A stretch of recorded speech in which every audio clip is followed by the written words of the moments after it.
আপার লিম্বে তোমাদের হ্যামার কই? গুড, রাখো হ্যামারটা এখানে। কিছু ফিচার থেকে আমি যদিও পেশেন্টের লেফট সাইডে আছি তোমাদের ডেমনস্ট্রেশনের জন্য, বাট এটা I should go on the right side, আমি আগে এটা বলে দিচ্ছি। আচ্ছা, তাহলে আমি যখন স্ট্রোকের এক্সামিনেশন করব, আপার লিম্বে কিছু দেখতে হবে, ফেসে কিছু দেখতে হবে, লোয়ার লিম্বে কিছু দেখতে হবে, ঠিক আছে? আমি একটু প্রথমে আপার লিম্ব দেখাবো, পরে লোয়ার লিম্ব দেখাবো, পরে আমি ফেসটা দেখাবো। আচ্ছা, দুই হাতটা এরকম করেন তো বাবা, করেন তো, চেষ্টা করেন, পাচ্ছেন না। তাহলে এই যে এক্সামিনেশনটা আমরা একটা বলি প্রোনেটর ড্রিফট। প্রোনেটর ড্রিফট বলতে আমরা বুঝি, দেখো এই হাতটা সে উঠাতেই পারলো না। There is obvious weakness involving the right side of the upper limb. Okay, প্রোনেটর drifting জিনিসটা কি? ধরো আমি এই হাতটা এভাবে রাখলাম, এখন যদি এই সাইডে কোনো উইকনেস থাকে তাহলে হবে কি, এটা আস্তে আস্তে এখন কি পজিশন আছে, হাতটা সুপাইনেটেড না প্রোনেটেড? প্রোনেটেড। তাহলে আমার এটা কি পজিশন? সুপাইনেটেড। তাহলে আমি যখন দুই হাতটা এভাবে রাখবো, বলে চোখটা বন্ধ করব, কোনো একটা দিকে যদি উইকনেস থাকে এই হাতটা প্রোনেশন হয়ে ড্রিফট হয়ে যাবে, নিচের দিকে নেমে যাবে, there will be clear asymmetry. তার মানে এই পেশেন্টের pronator drifting is one of the feature of stroke in the upper. আমার কথাটা বোঝা গেল? তাহলে দেখো এই হাতটা তুলতেই পারলো না, তাহলে obvious weakness in the right side of the body, ঠিক আছে? একটা ধরো মাইনর আছে, উইকনেস আছে, তুমি এরকম করলা, দুই হাতটা এরকম করলা, সুপাইনেশনে রাখলা, কোনো একদিকে উইকনেস আছে, এটা প্রোনেশন হয়ে নিচের দিকে নেমে যাবে, এটাকে আমরা বলি প্রোনেটর ড্রিফটিং। আমার কথা বোঝা গেল? ওনার তো একদম অবভিয়াস এক সাইডের হাত নড়াতেই পারে না, সেটাকে চোখ বন্ধ করার পর হবে, চোখ বন্ধ করে পড়ার পরে। কিন্তু ইনার ক্ষেত্রে আসলে যখন তুমি করবে, এক হাত উঠাচ্ছে, আরেক হাতে তুলতেই পারছে না, তাহলে there is obvious weakness in the right side of the body, obvious. Okay, আমি এখন কি দেখবো, রাইট সাইডে কিছু এক্সামিনেশন করে দেখবো। আমি কি দেখতে পারি, জার্কগুলো যখন আমি দেখবো, ধরো এখানে আমি হাতটা শক্ত করে পাবো, হাতটা আরো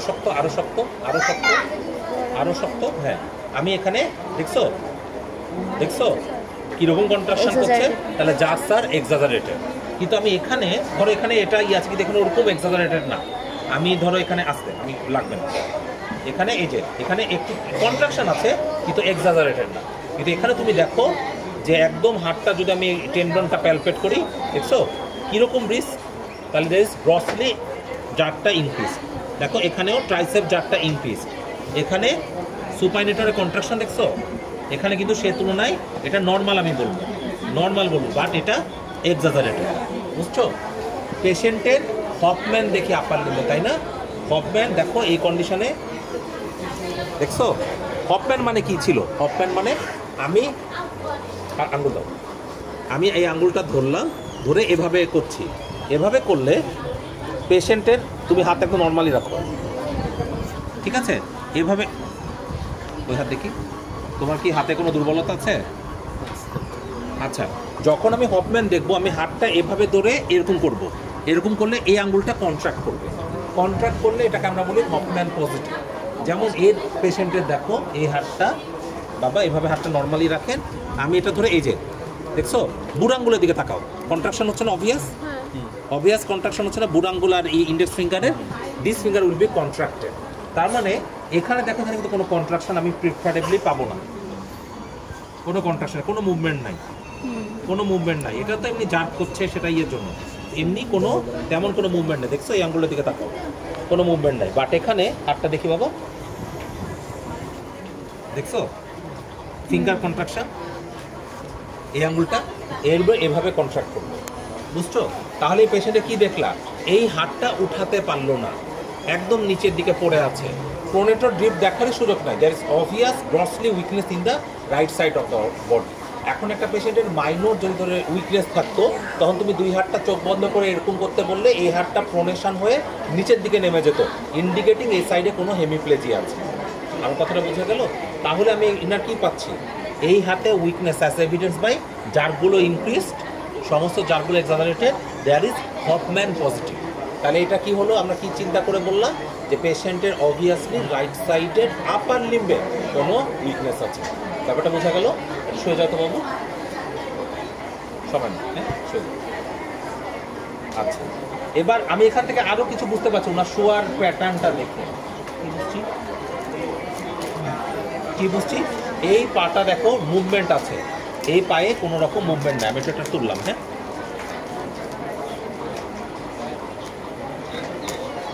ঠিক আছে। এই পায়ে কোনো মুভমেন্ট মানে মুভমেন্ট ছিল, এই পায়ে মুভমেন্ট নাই, তার মানে এখানেও কোনো উইকনেস থাকতে পারে। তাহলে আমি এটা একটু জার্কসগুলো দেখি। ইউজুয়ালি আমি ধরো লেফট সাইড থেকে দেখছি, আমাকে রাইট সাইড থেকে দেখা উচিত। জার্কস ব্রিস্ক, ঠিক আছে। এখানে অবভিয়াসলি দেখো কোলে ক্লোনাস পাওয়া যাচ্ছে, ঠিক আছে, এটাও ব্রিস্ক। এইদিকে দেখো, তোমরা অলওয়েজ লেফট সাইড থেকে না রাইট সাইড থেকে করবা, হ্যাঁ। এটা একটু ব্রিস্ক আছে, ওরকম না হলে একটু ব্রিস্ক আছে, হ্যাঁ, কিন্তু কোনো ক্লোনাস নাই, হ্যাঁ ওকে। তাহলে আমি একটু তোমাকে ওই সাইড থেকে দেখাই, তাহলে তোমাকে এই দিক চলে আসবে। লেফটে এক্সামিনেশন তুমি আরামে করতেও পারবে না, এটা তো সবচাইতে বিষয়। তাহলে দেখো এই যে আমি এটাকে ভাঁজ করলাম, একাই হচ্ছে, হ্যাঁ দেখো যাও একাই হচ্ছে।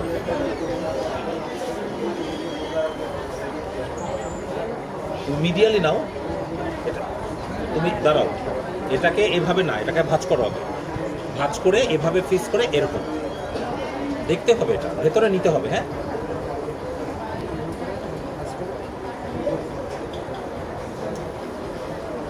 এই যে দেখো,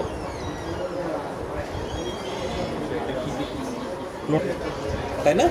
আমি যদি খোঁচা দিই তাহলে there could be plantar extensor in that side of the body. আমি যদি লেফট থেকেই দেখাই,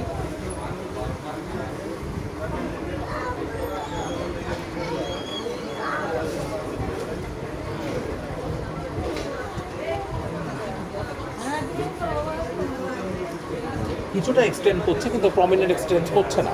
বাট আমার কাছে ইনাফ এভিডেন্স আছে, হাতে হফম্যান, সমস্ত জারগুলো এক্সাজারেটেড, পায়ের এক সাইডের জারগুলো বেশি এক্সাজারেটেড উইথ ক্লোনাস পজিটিভ। হফম্যান আমি আরেকবার দেখাই দিই ওই সাইড থেকে,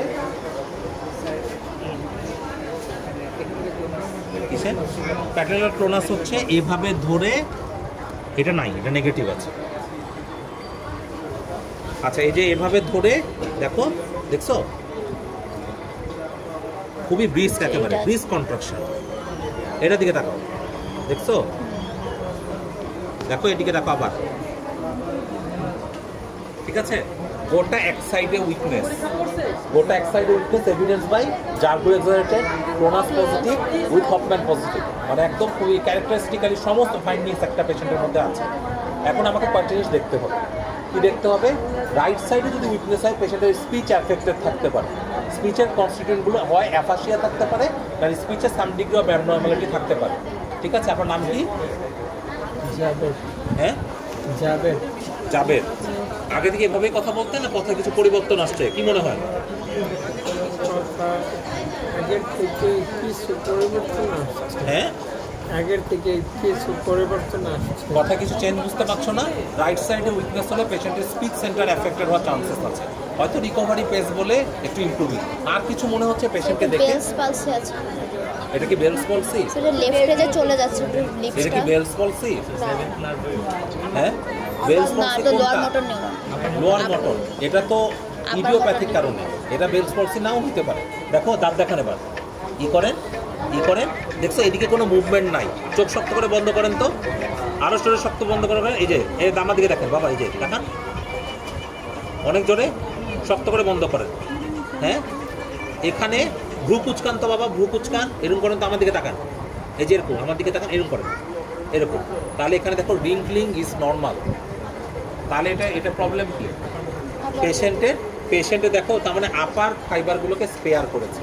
তাহলে পেশেন্টের শুধুমাত্র মুখ ইনভলভমেন্ট হয়েছে, মুখের লোয়ার পার্ট ইনভলভমেন্ট হয়েছে, এক সাইডের পা ইনভলভমেন্ট হয়েছে, এক সাইডের মানে হাত ইনভলভমেন্ট হয়েছে, পা ইনভলভমেন্ট হয়েছে। তার মানে এক সাইড গোটাটাই চলে গেছে, এক সাইড গোটাটাই চলে গেছে ফেস সহ। তার মানে লেশনটা কোথায়? লেশনটা অপোজিট সাইডের সেরেব্রাল কর্টেক্স অথবা ইন্টারনাল ক্যাপসুল। আমার কথা বোঝা গেল? ইন্টারনাল ক্যাপসুল যখন সাপ্লাই দিবে, এটা অপোজিট হাফের লোয়ার অফ দ্য ফেসকে সাপ্লাই দিবে, প্লাস ইন্টারনাল ক্যাপসুল থেকে যে কর্টিকোস্পাইনাল ট্র্যাকটা বের হওয়ার কথা, এটা মেডুলাতে ক্রস করে অপোজিটে চলে যায়। কথাটা কি বোঝা গেল? এটা কেন upper motor neuron? Because upper হাফটি স্পেয়ার করেছে, কারণ আপার হাফে বাইল্যাটারাল ইনারভেশন থাকে। আমি এটা উপরেও বুঝাবো। তাহলে আমার কথা হচ্ছে যেদিকে তার ফেসিয়াল উইকনেস, উইকনেস কোন দিকে দাঁত দেখান? উইকনেস তো এইদিকে। যদি যেদিকে ফেসিয়াল উইকনেস, তার মানে যেদিকে ফেসিয়াল উইকনেস আমার দেখতে হবে বডি উইকনেসটা কোন দিকে আছে। ফেসিয়াল উইকনেসের দিকে যদি বডিটা উইক হয় তাহলে লেশনটা সেম সাইডে মানে একই দিকেই ইনভলভমেন্ট আছে, লেশনটা অপোজিট সাইডের ইন্টারনাল ক্যাপসুল অথবা কর্টেক্স। ঠিক আছে, এই কথাটা মনে রাখতে হবে। ব্রেন স্টেমে লেশন হলে যেই দিকে ফেসিয়াল উইকনেস হবে অপোজিটে। আমি এটা পরে ব্যাখ্যা করছি। তাহলে এটা আমি কি বুঝলাম? যেদিকে তার ফেসিয়াল স্ট্রোক সেই দিকেই তার ফেসিয়াল নার্ভ পলসি। তার মানে এটা আপার মোটর। আমার কথা বোঝা গেল? তাহলে এটা আপার মোটর ফেসিয়াল নার্ভ পলসি একটা বিষয়। এটা কি উনার এজ কত এখন অ্যাপ্রক্সিমেটলি? 25 বয়স কত বাবা এখন আপনার? 26। তাহলে একটা 26 বছরের ইউনিল্যাটারাল উইকনেস স্ট্রোক নিয়ে প্রেজেন্ট করছে। এটা কি কমন না? তার মানে আমাকে এটা কি, এটা ইয়াং স্ট্রোক। তাহলে যে কোনো স্ট্রোকের পেশেন্টের ক্ষেত্রে I need to check two thing. ঠিক আছে, একটা তার motor sensory examination of the upper limb, lower limb and cranial nerve. কারণ দেখো অনেকগুলো ফিচার কিন্তু তুমি এখান থেকে পেয়ে গেলে। তোমার এই ফেসটা দেখেই তুমি বুঝতে পারলা যে পেশেন্টের লেশনে ফেসিয়াল ফাইবারও ইনভলভমেন্ট হয়েছে। তো ফেসিয়াল নার্ভ এক্সামিনেশন না করলে বা ক্র্যানিয়াল নার্ভ এক্সামিনেশন না করলে এটা কিন্তু বুঝতে পারতাম। আমার কথাটা বোঝা গেল? একটা বিষয়। 2 নম্বর বিষয় আমি একটা জিনিস বলি, ধরো একটা ইয়াং এজের স্ট্রোক, এটা কিছু রিস্ক ফ্যাক্টর আছে না প্রত্যেকটা স্ট্রোকে? রিস্ক ফ্যাক্টর 2-1টা বলো তো ইয়াং স্ট্রোকের। রাপচার্ড বেরি অ্যানিউরিজম, আর্টেরিওভেনাস। আচ্ছা, এগুলো তো সব হেমোরেজের কারণ। আর কোনো কারণ হতে পারে? ইয়াং এজে স্ট্রোকের সবচেয়ে কমনেস্ট কারণ কি জানো? Sir trauma. সবচেয়ে কমনেস্ট কারণ হচ্ছে ভালভুলার হার্ট ডিজিজ। হার্টের মধ্যে যদি ভালভুলার হার্ট ডিজিজ থাকে তাহলে সেই ভালভুলার হার্ট ডিজিজ থেকে অনেক সময় কি অ্যাট্রিয়াল ফিব্রিলেশন থাকতে পারে না?